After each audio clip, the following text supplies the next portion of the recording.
Alhamdulillah, in the name of Allah subhanahu wa ta'ala, the most gracious, the most merciful.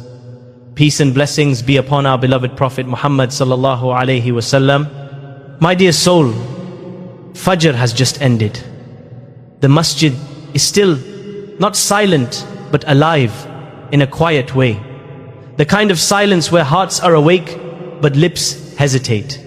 Rows of believers remain seated, hands reach forward, musafs open softly, page by page, and then one surah begins to echo again and again and again. Every morning millions of Muslims recite the same chapter, believing they are drawing closer to Allah subhanahu wa ta'ala. They lower their voices, they slow their pace, they recite with hope, trembling in their chests, because in their hearts is a belief.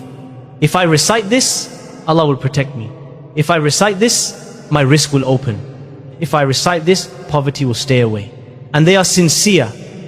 They are not mocking the deen. They are not rebelling against Allah subhanahu wa ta'ala. They are not trying to innovate for fame. They are simply trying to survive with iman. Some recite because life has crushed them, bills piling up, doors closing, du'as unanswered. At least it feels that way. Some recite because fear has settled deep inside, fear of sickness, fear of loss, fear of the future. So they hold on to what they were taught because this practice didn't begin with them. It came from their parents, from their grandparents, from voices they trusted. An elder once said, "My child, Surah Yasin after Fajr, never leave it." An imam once advised, "Make it a habit. Barakah will come."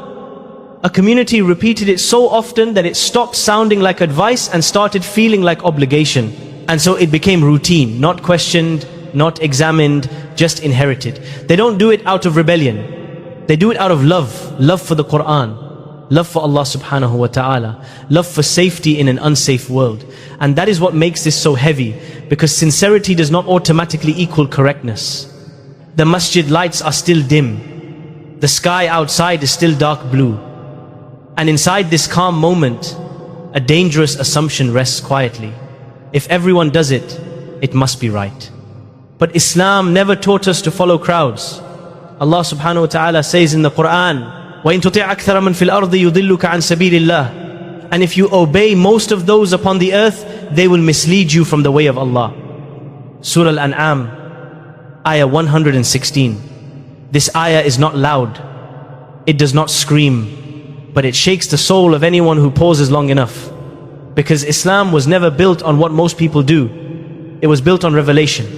Still, no one wants to ask because asking feels dangerous. What if I've been wrong all this time? What if my parents were wrong? What if what I love is not what Allah subhanahu wa ta'ala asked from me? So people stay quiet. They keep reciting. They keep hoping. But deep inside, a small unease whispers. And then one simple question enters the heart. Not shouted, not aggressive, just a question. But one simple question shakes everything. On the screen, soft echo, gentle pause.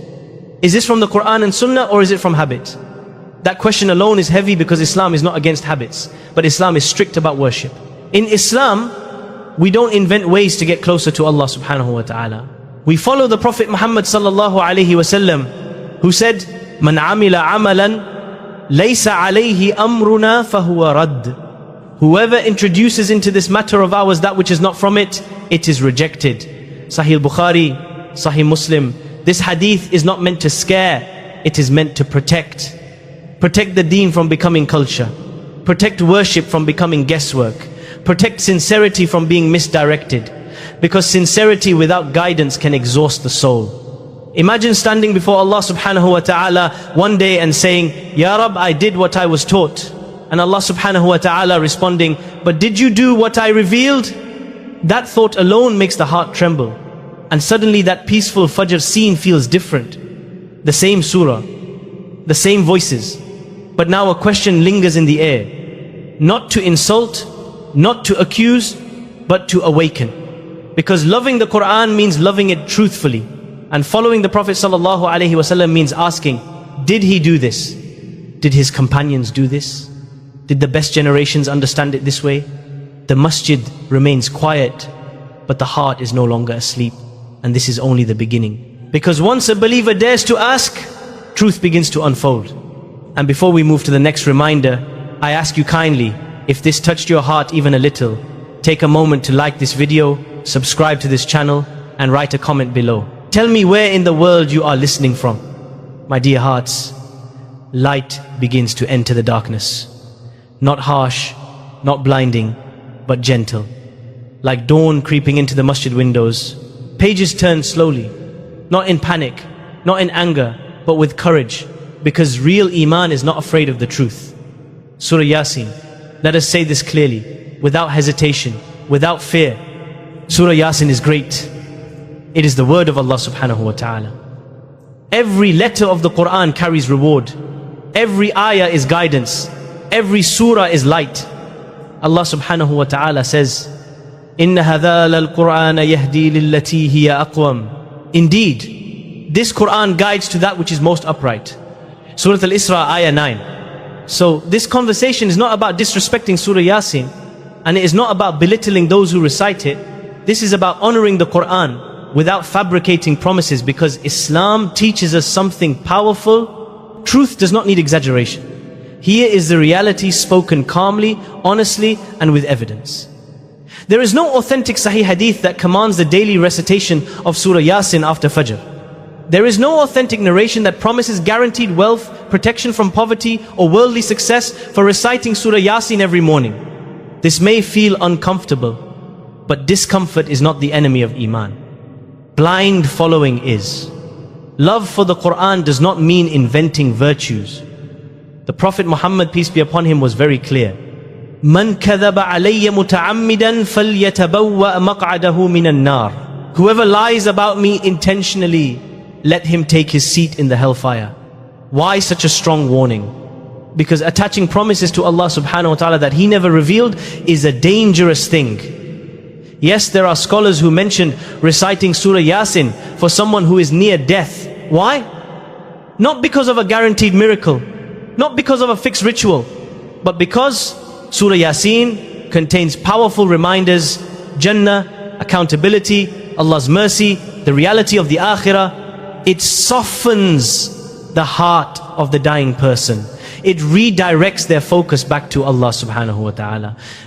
Even then, it was never established as a daily obligation, never tied to wealth, never fixed to Fajr. And here we must pause, ask a question that hurts but heals. If Surah Yasin guaranteed wealth, why are millions who recite it still struggling? Why are there believers who recite it every single morning yet live below the poverty line? Why are there righteous souls who recite it with tears yet still face hardship after hardship? This is not to mock them, this is to protect them from false expectations. Because when promises fail, people don't blame the practice, they blame Allah, and that is dangerous. Islam never promised a hardship-free life. Allah subhanahu wa ta'ala says, وَلَنَبْلُوَنَّكُمْ بِشَيْءٍ مِّنَ الْخَوْفِ وَالْجُوعِ وَنَقْصٍ مِّنَ الْأَمْوَالِ وَالْأَنفُسِ وَالثَّمَرَاتِ. And we will surely test you with something of fear and hunger and loss of wealth, lives and fruits. Surah Al-Baqarah, ayah 155. So where did this confusion come from? From good intentions mixed with weak narrations passed down without verification. This is why Islam gave us a methodology, not chaos, not guesswork, a clear foundation. The Quran, the authentic Sunnah, the understanding of the best generations, the Sahaba, and those who followed them. The Prophet Muhammad sallallahu alayhi wasallam said, خَيْرُ النَّاسِ قَرْنِي ثُمَّ الَّذِينَ يَلُونَهُمْ ثُمَّ الَّذِينَ يَلُونَهُمْ. The best people are my generation, then those who come after them, then those who come after them. Why does this matter? Because they loved the Quran more than we ever could, faced poverty more severe than ours, faced fear, hunger and persecution. Yet they did not invent daily rituals that the Prophet ﷺ never taught. Islam is not built on emotion alone, it is built on revelation. This truth should not make us defensive, it should make us relieved, because now worship becomes simple, clear, authentic and safe. No guilt, no superstition, no fear of missing out, just following. And when you follow revelation, you never go wrong. Light now fills the screen, the confusion begins to lift. But one question remains. If not this practice, then what should we hold on to? What did the Prophet ﷺ actually emphasize after Fajr in the morning for protection, reward and barakah? My beloved brothers and sisters, the masjid is calm now, balanced light, no rush, no noise. The heart feels settled because confusion ends when humility begins. There is one claim that echoes loudly today. It sounds simple, it sounds attractive. Just follow the Quran. We don't need Sunnah. It feels pure. But Islam teaches us something important. Not everything that sounds simple is safe. Let us address this gently, without mockery, without anger. The Quran itself commands us to follow the Messenger sallallahu alaihi wasallam. Allah subhanahu wa ta'ala says, وَمَا آتَاكُمُ الرَّسُولُ فَخُذُوهُ وَمَا نَهَاكُمْ عَنْهُ فَانْتَهُوا. And whatever the Messenger gives you, take it, and whatever he forbids you from, refrain from it. Surah Al-Hashar, ayah 7. This ayah alone settles it. If the Quran was meant to be followed without the Sunnah, why would Allah subhanahu wa ta'ala command obedience to the Prophet Muhammad? Again, Allah says, مَنْ يُطِعِ الرَّسُولَ فَقَدْ أَطَاعَ اللَّهِ. Whoever obeys the Messenger has obeyed Allah. The Sunnah is not a competition to the Quran, it is its explanation. How do we pray? How many rakats? What breaks wudu? How do we give zakah? How do we perform hajj? None of this is detailed in the Quran alone. The Prophet Muhammad sallallahu alaihi wasallam was sent not only with revelation but with clarification. Allah subhanahu wa ta'ala says, وَأَنزَلْنَا إِلَيْكَ الذِّكْرَ لِتُبَيِّنَ لِلنَّاسِ مَا نُزِّلَ إِلَيْهِمْ. And we revealed to you the reminder so that you may explain to the people what was sent down to them. Surah An-Nahl ayah 44. So ask yourself, if the Sunnah was unnecessary, why would Allah preserve it? Hadith preservation is itself a miracle. Chains of narration, biographies of narrators. No other nation preserved history like this. And here comes the strongest argument, one that silences arrogance. For over 1,400 years, thousands of scholars across continents, across cultures, across centuries, not one generation of recognized scholars said, reject the Sunnah. Not Abu Bakr, not Umar, not Ali, not Malik, not Ashafi, not Ahmad, not Abu Hanifa. All of them followed the Quran, Sunnah and the understanding of the righteous predecessors. So ask honestly, humbly, could it be that all of them were wrong and we are right? The heart knows the answer. This is why Islam teaches safety, not innovation, not trends, not emotional shortcuts. The Prophet Muhammad sallallahu alaihi wasallam said, فَإِنَّهُ مَنْ يَعِشْ مِنْكُمْ فَسَيَرَى اخْتِلَافًا كَثِيرًا فَعَلَيْكُمْ بِسُنَّتِي وَسُنَّةِ الْخُلَفَاءِ الرَّاشِدِينَ. Whoever among you lives long will see many differences. So hold firmly to my sunnah and the sunnah of the rightly guided caliphs. Here is the formula of safety. Don't follow what is loud. Follow what is authentic. Don't follow habits blindly. Follow guidance consciously. Read the Quran abundantly, any surah, any time, day or night. Cry with it. Reflect on it. Live by it. But do not chain Allah's mercy to promises He never made. Do not turn love into obligation. Do not turn culture into ibadah. Because true submission is not inventing paths to Allah. It is walking the path He already revealed. A believer sits calmly, mushaf, open, heart, peaceful, no fear of doing it wrong, no pressure, just clarity. And that is the beauty of Sunnah. Balanced, safe, protected. Allah subhanahu wa ta'ala did not leave us lost. He gave us revelation and a messenger sallallahu alayhi wasallam to show us how to live it.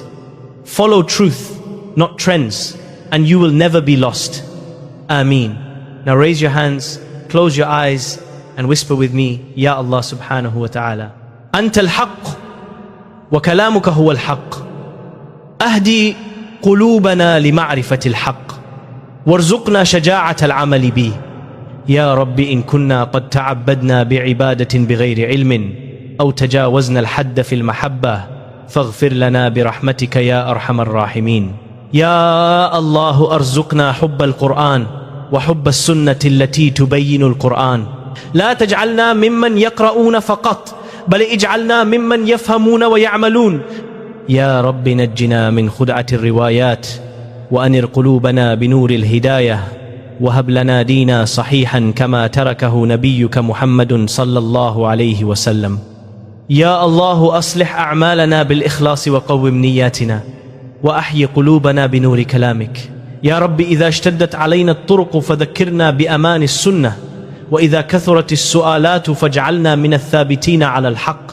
يا Allah, O Allah, glorified and exalted are you. You are the truth and your book is the truth. Grant us hearts that recognize the truth and the courage to walk upon it. O Lord, if we adopted acts of worship without knowledge or crossed limits out of emotion and love, then forgive us through your mercy. O Allah, grant us love for the Quran and love for the Sunnah that explains it. Do not make us people who only recite, but make us people who understand and live by it. O Lord, protect us from being deceived by tradition and illuminate us with the light of guidance. Grant us the religion as it was left by your Prophet Muhammad. O Allah, fill our actions with sincerity, correct our intentions, and revive our hearts with the light of your words. O Lord, when the path feels confusing, remind us of the safety of the Sunnah, and when questions arise, make us among those who stand firm upon the truth. Our Lord, do not let our hearts deviate after you have guided us, and grant us mercy from yourself. Indeed, you are the bestower. Indeed, you are overall powerful. Amina, Ya Rabbal Alameen. My beloved brothers, my beloved sisters, if this reminder brought calm to your heart, if it answered a question you were afraid to ask, or if it gently corrected something you never learned properly, then this video was not an accident. This is not about being right. This is about being sincere with Allah subhanahu wa ta'ala. We are all learning. We are all returning. And the safest path is a path that brings us closer to Allah with knowledge, humility, and truth. If you want reminders that soften the heart without attacking others, follow the Quran and authentic Sunnah. Protect your Iman from confusion and extremes. Then subscribe to the channel. This channel is for seekers, not arguers. And tell me in the comments quietly, honestly, was there something today you realized or unlearned, and where are you watching from? Your reflection may help another heart that is still searching. May Allah subhanahu wa ta'ala guide us all to what pleases Him. Ameen. Allahumma arina al-haqqa haqqa warzuqna ittiba'ah wa arina al-batila batilan warzuqna ijtinabah wa la taj'alhu multabisan alayna fanadilli wa ja'alna lil-muttaqina imama.